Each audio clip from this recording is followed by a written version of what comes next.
Mount Calvary family and friends. I'm Belika Thomas, and today I'm going to be doing a Moochie Cake and a soul food power bowl.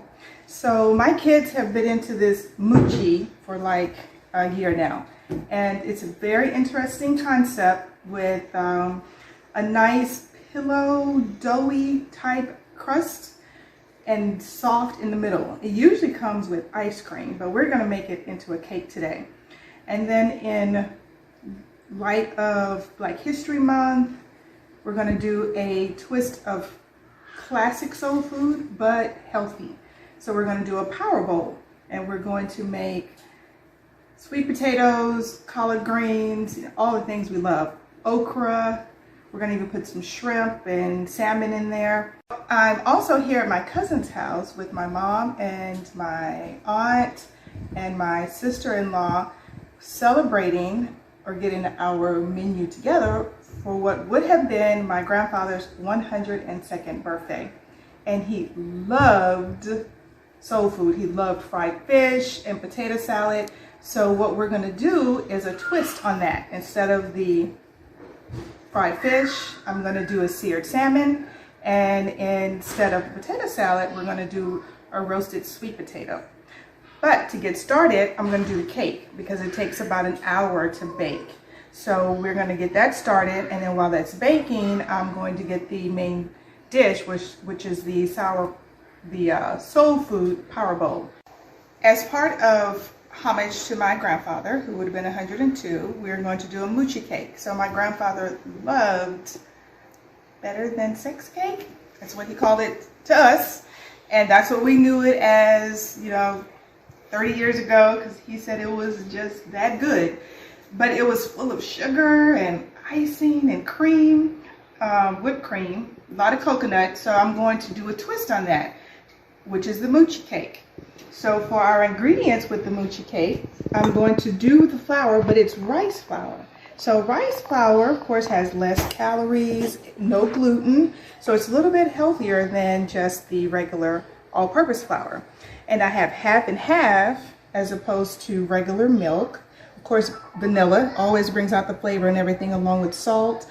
I have 2 eggs, sugar, and butter, and a little cinnamon. So you'll see that our cake doesn't have a lot of ingredients, but the way we're going to make it, the method, the technique we're going to use is going to create a crisp, chewy outside, but it's going to be gooey and bouncy on the inside, and that's what Moochie is. So Moochie, if I didn't mention it before, actually originated, it's an Asian type of dessert.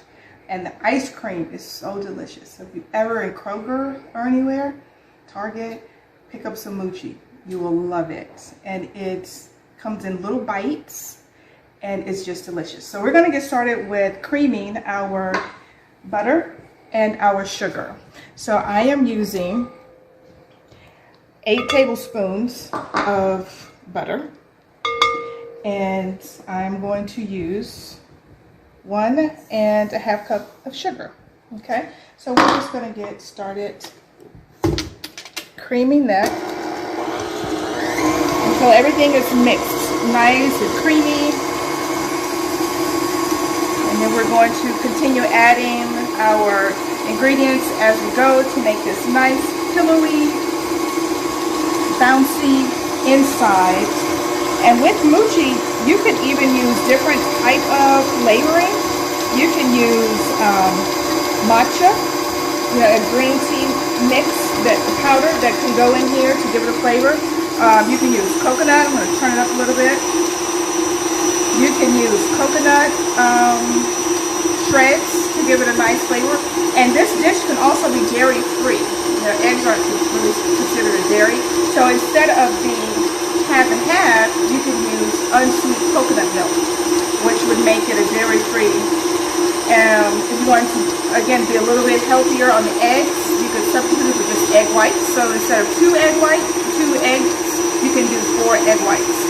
So that would be another alternative to this dish to make it even a little bit more healthy for you.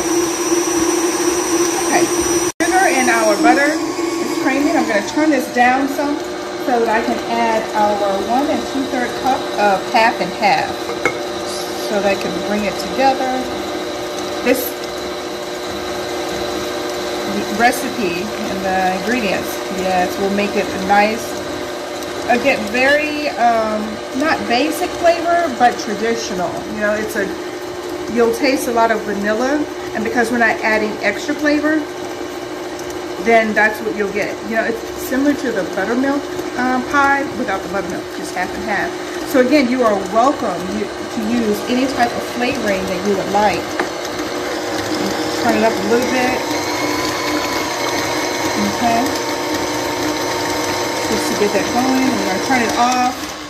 Scrape the sides, because you always want to scrape to get all that goodness in there and mixed up. And then I'm going to start adding our eggs and our vanilla.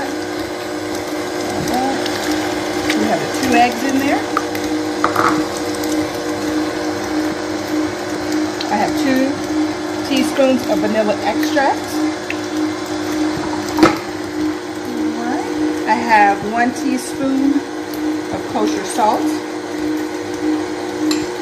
And we're doing all this before we even get to the flour part, because we want all this incorporated.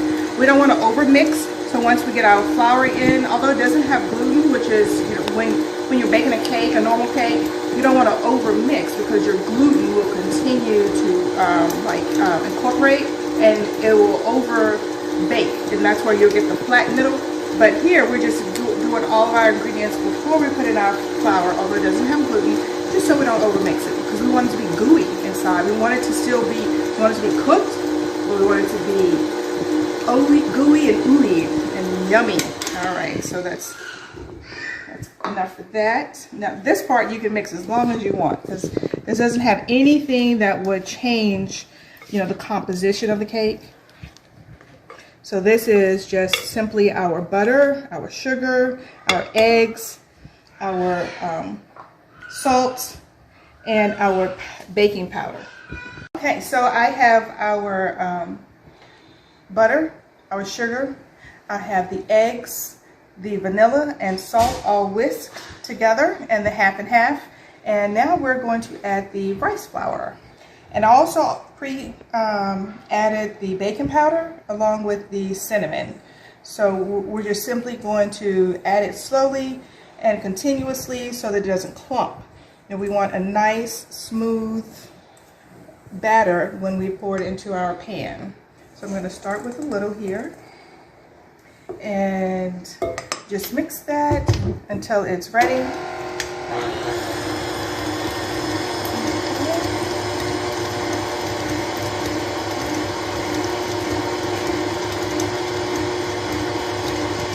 Alright, put a little bit more.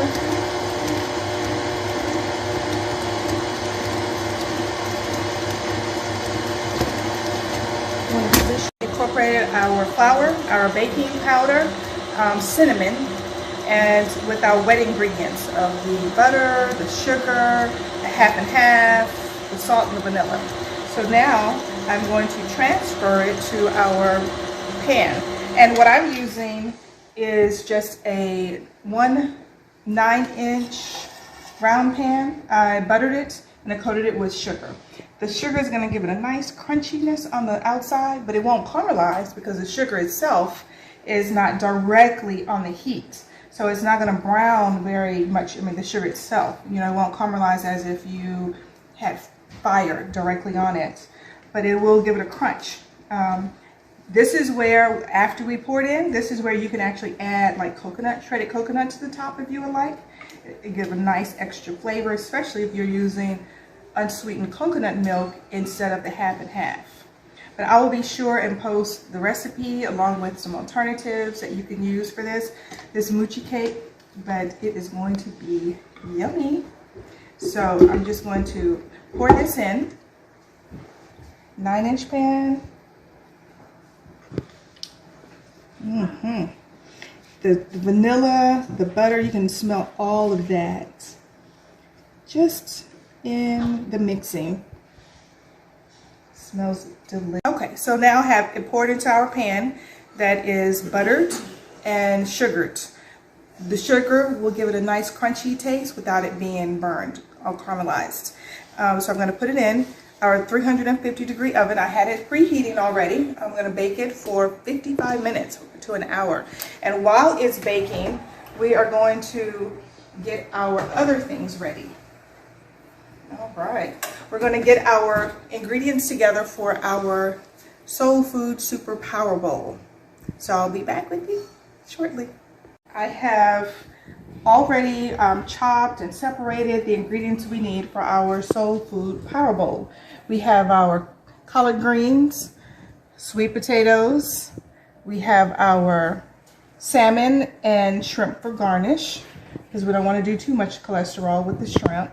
We have okra that we are going to actually do a little tempura with. It gives us a little crunch, but still kind of healthy. Tempura is not a deep fry, so we'll do that. And then we have our bell peppers, green and red, of course onion, garlic, and tomatoes. And then our honey and cinnamon will be for our sweet potatoes, and a little lemon juice to go over our seafood, you know, to take that seafood taste away, but so that you can really enjoy the flavor of the salmon without the ocean taste.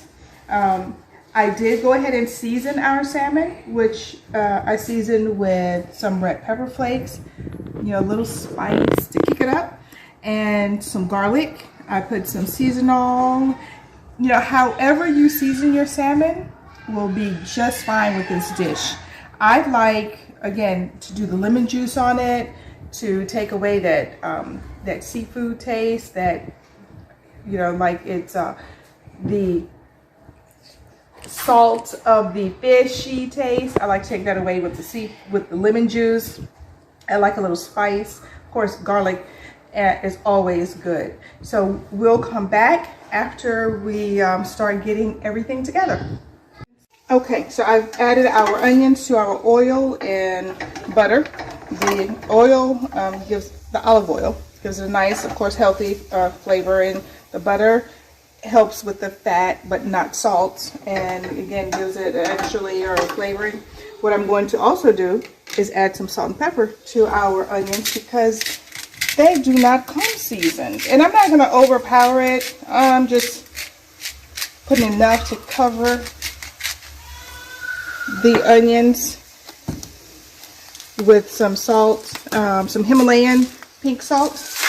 You know, we know that's a little healthier than the regular iodine salt, and some black crushed fresh ground black pepper. So we're going to let that just saute just for a little bit. All right, and then I'm going to add our bell pepper, our red and green. That's going to give us a nice pop of color, as well as added benefits. You know, red bell peppers, as well as orange and yellow, have a more sweet flavor than the green. But these bell peppers, of course, are not sweet, but they are full of antioxidants and vitamins, so these are good. So we're going to let that saute down until they are not crunchy. So it's probably going to be about 5 minutes. Because, you know, we want them nice and soft, but we don't want them mushy. We still want them to look like onions, bell peppers. And then once these have cooked down some, we'll add our garlic. While this is cooking, we're going to come over and we're going to actually do our batter for the tempura okra. So the okra will give us, you know, a little extra crunch. The tempura is a light batter, and it's not a batter that has to be deep fried. We're going to shallow fry it, and again, it just barely coats the outer layer of the okra. Gives it a nice crunch, and the okra will still maintain its healthy benefits. I have 2 pounds of okra here, and I'm just going to pour the tempura batter right on top of this and let this sit until we are ready to fry this up. I'm just going to mix this up Make sure all the okra has that batter on it. You know, being at home, you know, I don't try to do anything fancy. I try to use as few pots as I can, and so just pouring this onto the okra and letting it sit until it's time to fry. Perfect. All right, so we have our vegetables nice and sauteed. They're soft. The softness depends on you. I prefer more crispy vegetables. Rusty prefers softer vegetables. I'll compromise to the middle and get soft-ish. But now it's time. So I've added my bell peppers, my onions, and garlic. So now I'm going to add my sweet potatoes. To my sweet potatoes, I've added cinnamon. I went ahead and added a little nutmeg. You know how we like to kick things up in our culture. Add a little nutmeg, some cinnamon, and honey. Just give it a little sweetness, and then I'm going to add it to our vegetables. So this will continue to cook for another 5 minutes. So we want those potatoes soft, but not mushy. Because when we put our bowl together, we want the potatoes to still maintain their look. And we want them, obviously, you know, to be soft and delicious to eat. And I've added all of our greens to the sweet potato, onion, bell pepper, garlic mix. And I'm going to add some seasoning to our greens, collard greens. I'm using collard greens. You can use whatever green you like. Turnips are really soft, so you could use those. Mustards take a little longer to cook. But we want our greens to still be crisp. We don't want them to be boiled and soft down in a whole lot of water. We want to maintain the structure and all of the nutrients that come with the greens. So I'm going to season it on top and put the lid on. Greens are packed with moisture and water, and so I'm going to let that cook down for about 10 minutes. Taking the top off, and our greens are looking good. Our sweet potatoes are getting softer. So I'm just going to stir this up. And this probably only needs to cook maybe 1 more minute because the sweet potatoes are pretty much done. And with greens, obviously with anything green, the greener you keep it, the more of the nutrients you get from it. So our greens are steamed. Again, collards aren't as hard as mustards. They're not as soft as turnips, but they still maintain a little crunch. So we'll have a crunch to our greens. All these, and it smells delicious. The garlic, the red pepper, the honey, and the cinnamon from the potatoes. Everything just smells good. Oh, this is going to be so good with our 1 bowl soul food power dish. So let's check our rice. I'm pretty sure it's done. Oh yeah, our rice is finished. So our rice is done, which is going to be the base of our dish. Our rice is finished. And it's just a yellow rice. And then I'm going to go ahead and put our lemon juice over our salmon and our shrimp. The lemon juice, again, helps take away that seafood fishy taste. We're just going to let that saute. Our tomatoes will go in at the very end. We have our oil heating up for our tempura, and we'll go ahead and start that as well when we start our salmon. Check our sweet potatoes and greens. Oh, this smells so good. And everything is done. This is done.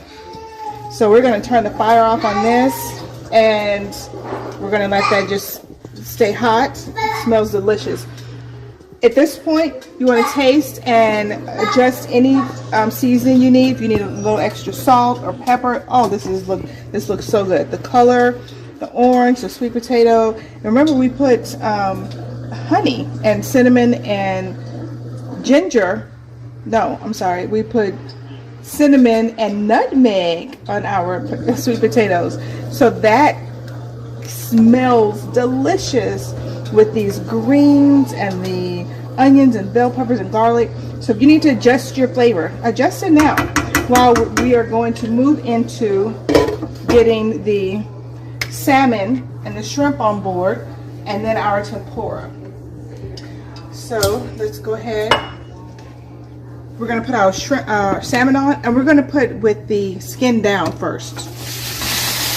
And I just lightly oiled it with some olive oil, but I didn't heat my olive oil with the pan. I got the pan hot and then added the olive oil. Okay, so we're gonna put that in. And I season them, remember, with the red pepper flakes, garlic, seasonal, and I added lemon juice to take away that fishiness. We're putting the shrimp down. We're gonna let that cook. We're gonna put the tempura on. All that should be done around the same time. Our rice is complete.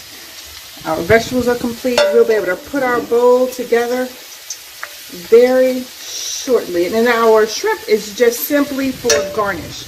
It's not to have a lot of shrimp, but it's just really for the look and, you know, the flavor.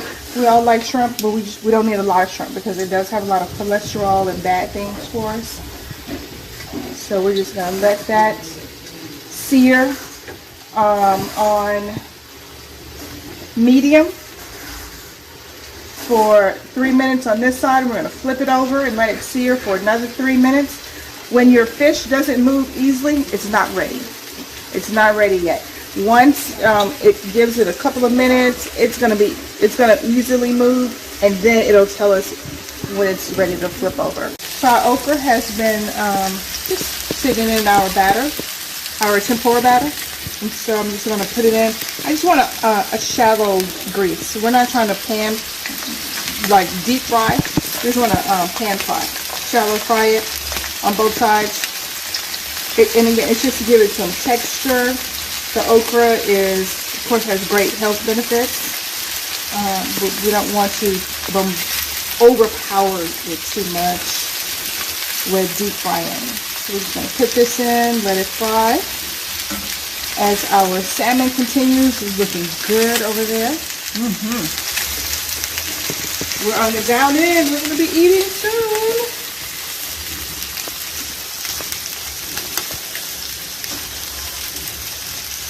We don't want to cloud our pan too much. We're going to let those cook on one side till they're ready, and then we'll turn it over. Let them cook on the other side. Okay, so you see how it's easily coming out? It's ready to be flipped. So we're going to just turn that over. Oh yeah. Just flip this one over. Perfect. Delicious. Our shrimp. The nice pink. We want it firm, but we don't want it chewy. You don't ever want your shrimp chewy. That's when it's overcooked. We still want it to be firm. But when you bite into it, and then just flip each one, and we're going to let it cook for another 3 minutes. And then our tempura is frying up nicely. All right, our shrimp look great. They look done. So we're gonna go ahead and, oh yeah, look at that nice caramelized brown on our shrimp. We're going to go ahead and take that off. Let's see how our salmon looks. Delicious. Look at that salmon. Both sides. Oh, look at those nice grill marks on it. Our salmon is done as well. Yes. Looks great. Our okra over here has been pan frying, and it's looking good. Nice little sear on it. Again, we don't want it deep fried, so you can still see the okra on it, but it still has a little crispness coming. So we're going to take this off and get everything plated. All right, so we have all of our ingredients ready for our soul food power bowl. We have our yellow rice, which I'm going to go ahead and just a cup of rice is good. We don't need too much, but it's also yellow rice from Mahatma is already seasoned, so it already has a nice flavor to it. But if I were not using that, I would just put a little chicken bouillon in my rice just to give it a nice, little seasoned flavor. And now we have our sauteed onions, garlic, and bell peppers with our sweet potatoes that we have cinnamon and nutmeg with, and our greens that have been seasoned and sauteed. We're going to do a piece of salmon. That looks so good. It smells good. I still have some okra going, so that's what you hear in the background as well. And just a couple of shrimp for garnish, not necessarily, for the whole dish to be overpowered. And then we'll have our okra for a little texture, of course, a little nutrition with fresh vegetables. And we'll just add some nice red, fresh tomatoes. All right, so I have my super power bowl here with our seared salmon. So the salmon, I put crushed red pepper, garlic powder. Oh, it's so good. I see. Look what I made. Wow. Doesn't that look good? Yeah. Timer for our Moochie Cake is going off. So let's turn this off and take a look at how our cake looks. Now remember, we want it to be crisp on the outside and nice and gooey on the inside. Oh yeah, look at that. It looks so good. So we're gonna let that just cool off for 10 minutes. So for our Moochie Cake, I turned it out, and then we're going to put a plate on the other side, flip it over, and there is our cake. Oh, that looks delicious. So I'm just going to get a knife here and cut it and see how. So it's crispy on the outside like we want it. That sugar and butter. And then we're going to try a piece. Let's see how that came out. So we do have, look at that, it's gooey on the inside. It has that crisp outside. Let's taste and see. We're gonna taste the cinnamon, the sugar. This is so good. And we didn't use a whole lot of calories, and it's gluten-free, which is why it didn't rise very high, but it rose just enough. This is to die for. So I hope you have enjoyed our ode to my grandfather, the Moochie Cake, the healthy soul food twist with the salmon, the sweet potatoes, the tempura okra. I hope you have enjoyed it all, and I will post all the ingredients to our website. I'm Belika Thomas, and I thank you for joining us with New Mount Calvary, our friends and family, to an ode to my grandfather, who would have been 102 years old. Thank you, and be well.